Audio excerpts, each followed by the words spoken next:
ამერიკის შეერთებულ შტატებში იმყოფება და შეხვედრებს მართავს ეროვნული ბანკის პრეზიდენტი ნათია თურნავა, საერთაშორისო სავალუტო ფონდის და მსოფლიო ბანკის საგაზაფხულო შეხვედრების ფარგლებში საქართველოს ეროვნული ბანკის პრეზიდენტი ამერიკის შეერთებული შტატების ფედერალური სარეზერვო სისტემის წარმომადგენლებს შეხვდა. მხარეებმა ერთობლივ პროექტებზე და გამოცდილების გაზიარებაზე იმსჯელეს. საუბარი შეეხო გლობალურ და რეგიონულ გამოწვევებს.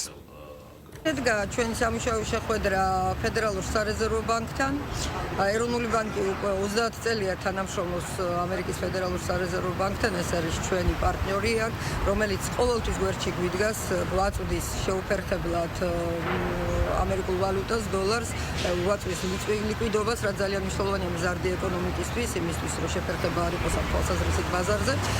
გვეხმარება სხვადასხვა პროგრამის განხორციელებაში, ეხლა მიმდინარეობს მაგალითად მათთან ერთად ISO 2022-ის მიღების პროცესი, რაც მნიშვნელოვანია ჩვენი მაღალი ხარისხის დასადასტურებლად და მოგვეცა საშუალება, რომ მადლობა გადაგვიხედა მათთვის და გვესაუბრა ახალ თანამშრომლობაზე.